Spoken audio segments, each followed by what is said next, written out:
Dans cette partie du chapitre, on va s'intéresser au cas d'une corde fixée en ses extrémités.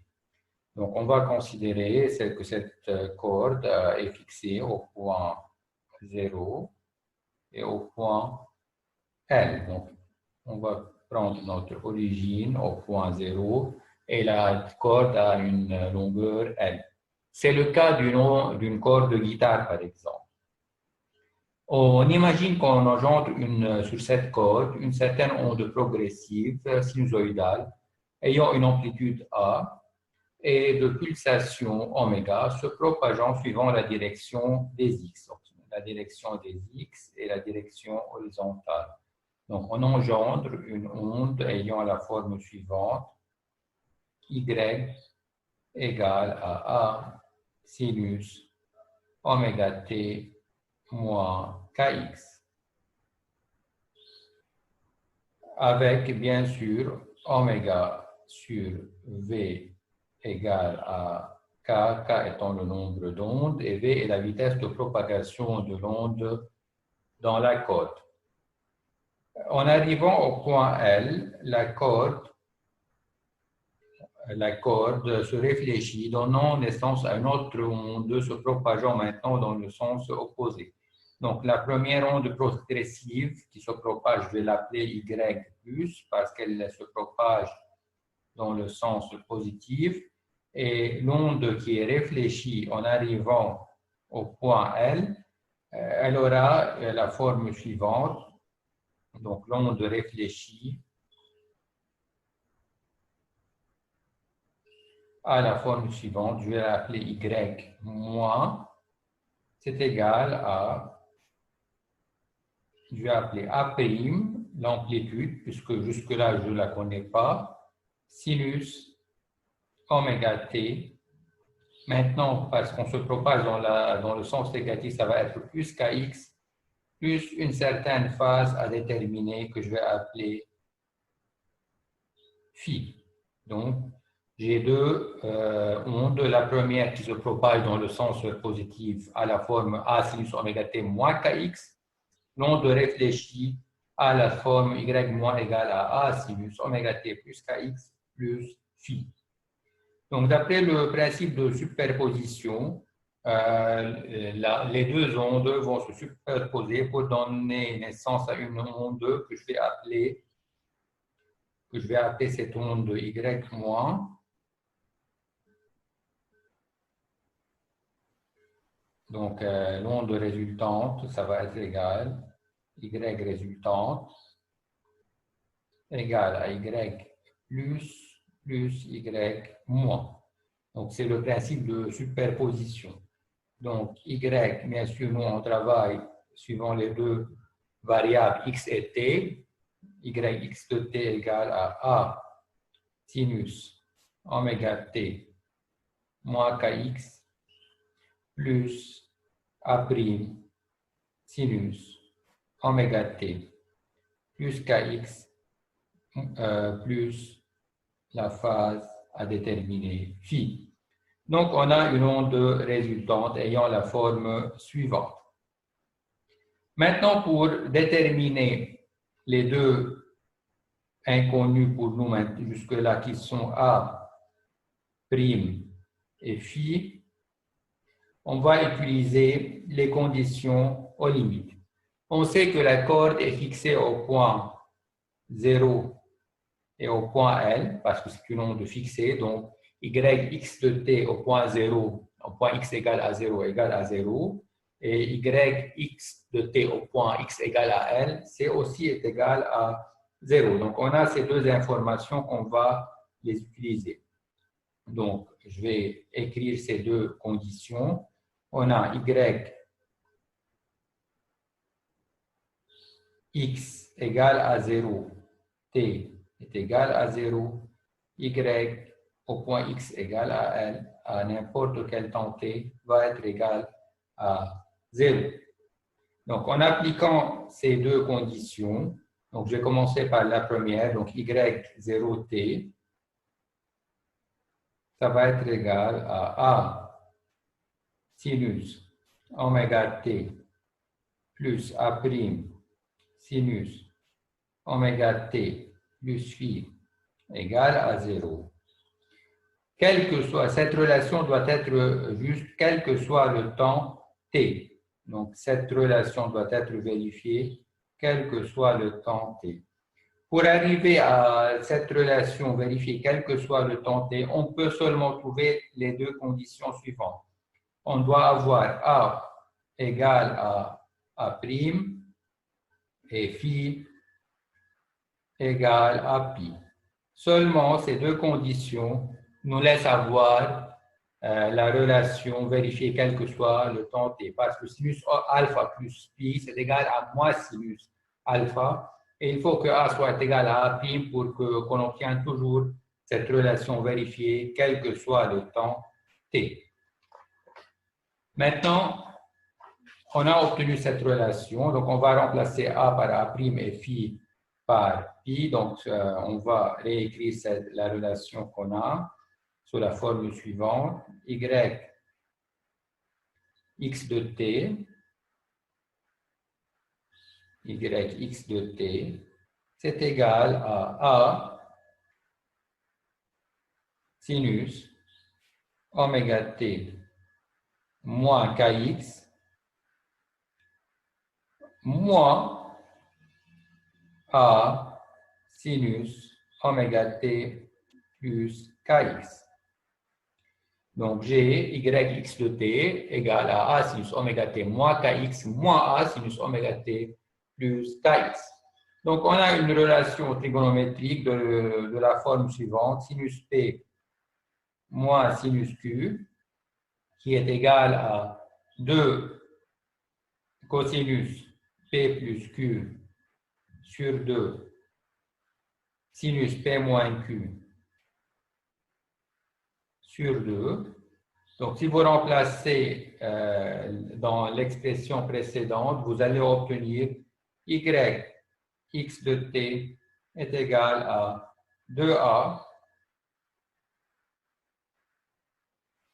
Donc, cosinus p plus q sur 2, donc cosinus oméga t moins kx plus oméga t plus kx sur 2, donc ça va être égal à 2 oméga t sur 2, donc 2 cosinus oméga t.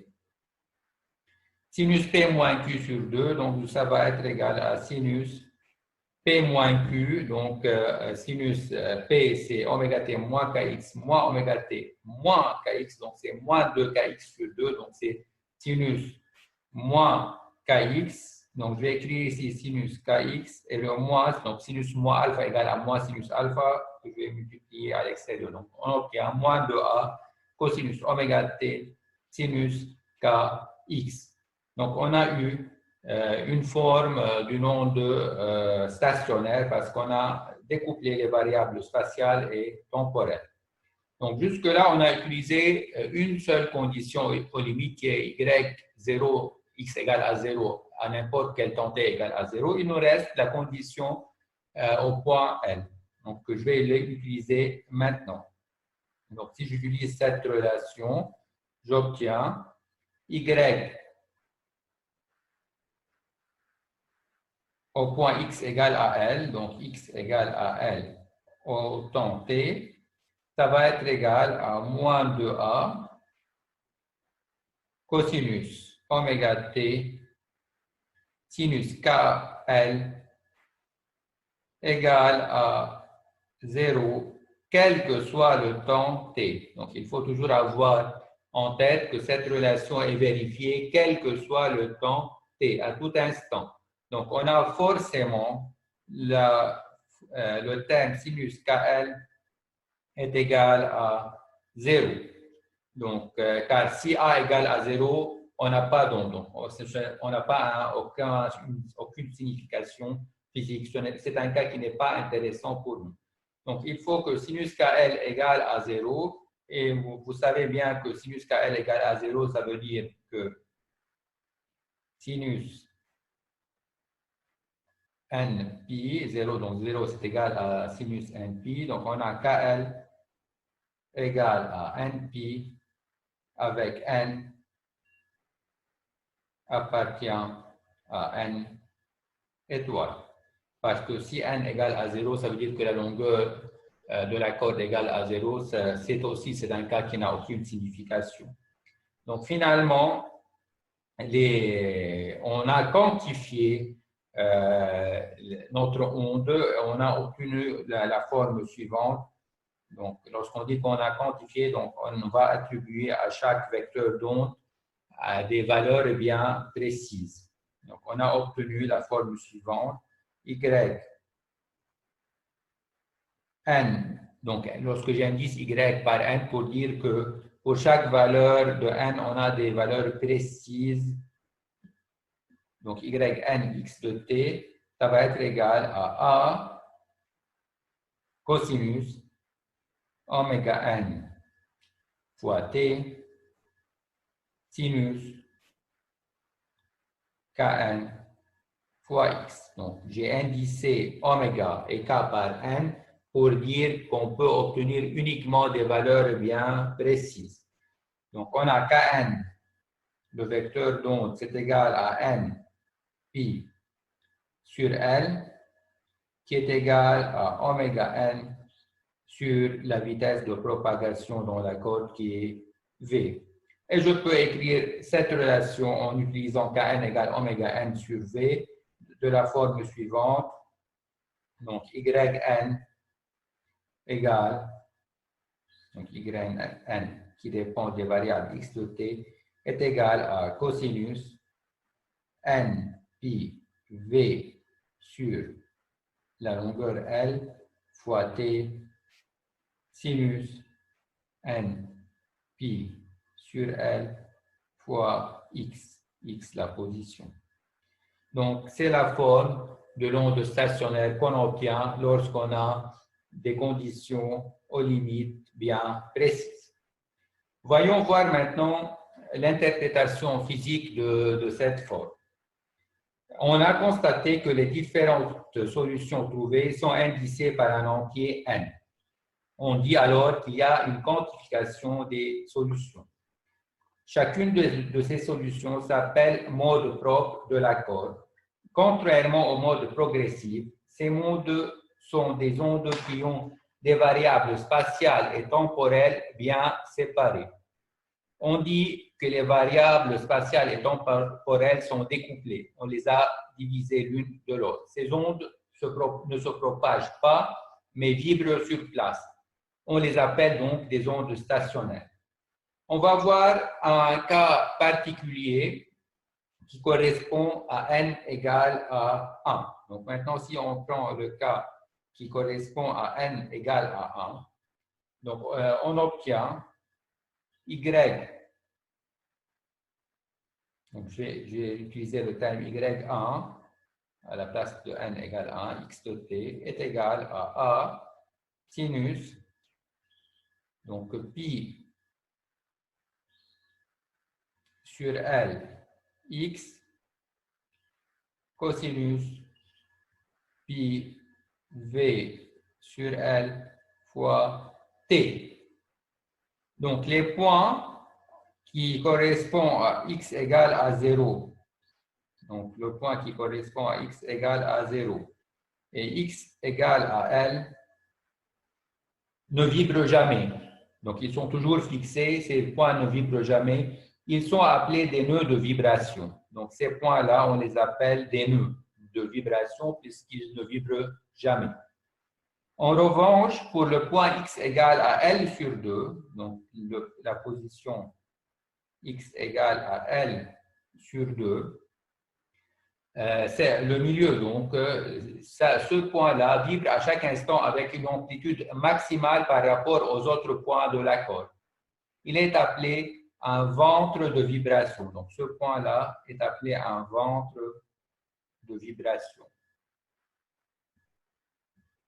Donc, ce mode-là, on l'appelle le mode harmonique. On va prendre ou bien la première harmonie. On a d'autres cas intéressants. Par exemple, on peut prendre le cas où n égale à 2. Dans le cas où n égale à 2, on va obtenir donc qu'on appelle la deuxième harmonique, on aura la forme suivante. Donc, ça c'est pour n égale à 2. On aura au milieu un nœud et on aura deux ventres. Le premier ventre à la position L sur 4, le second à la position 3L sur 4. Ainsi de suite. Chaque fois qu'on va varier le nombre n, donc on va varier l'harmonique, donc le n égale à 3 correspond à la troisième harmonique, on aura trois ventres, donc 1, 2 et 3, et par exemple dans ce cas on aura 4 nœuds. Donc ça c'est le cas d'une onde stationnaire. D'une manière générale, on a la relation suivante. Donc si on considère la distance L de la corde, on va obtenir L égale à n, lambda n sur 2. Ou bien, donc lambda n, la longueur d'onde quantifiée, ça va être égal à 2L sur n. Donc par exemple, dans le cas de la première harmonique, donc n égale à 1, on obtient la longueur d'onde n égale la longueur d'onde lambda 1 égale à 2L. Donc, ça se voit facilement. Donc, ça, c'est mon mode fondamental. Donc, ça, c'est 0. Ça, c'est L. Donc, ma corde va vibrer, mais elle sera toujours fixée en 0 et L. Donc, la longueur d'onde de lambda 1, ça va être égal à 2L. Dans le cas de n égale à 2, donc, dans le cas de n égale à 2, donc, si je prends le cas où n égale à 2, j'aurai lambda 2 égale à L. Dans ce cas, vous voyez bien que mon onde, donc, ou bien la corde va vibrer. Donc, elle aura 3 nœuds. Donc, là, 0 et L sur 2 et à L. Donc, on a 3 nœuds et 2 ventres. À L sur 4 et à 3L sur 4.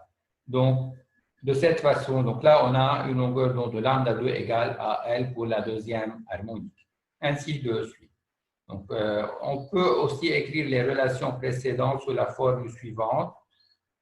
Donc, on peut les écrire si on cherche à trouver les fréquences.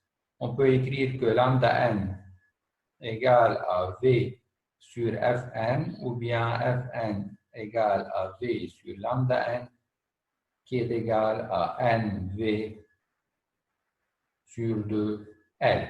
Donc, on a des fréquences bien quantifiées, des longueurs d'onde bien quantifiées.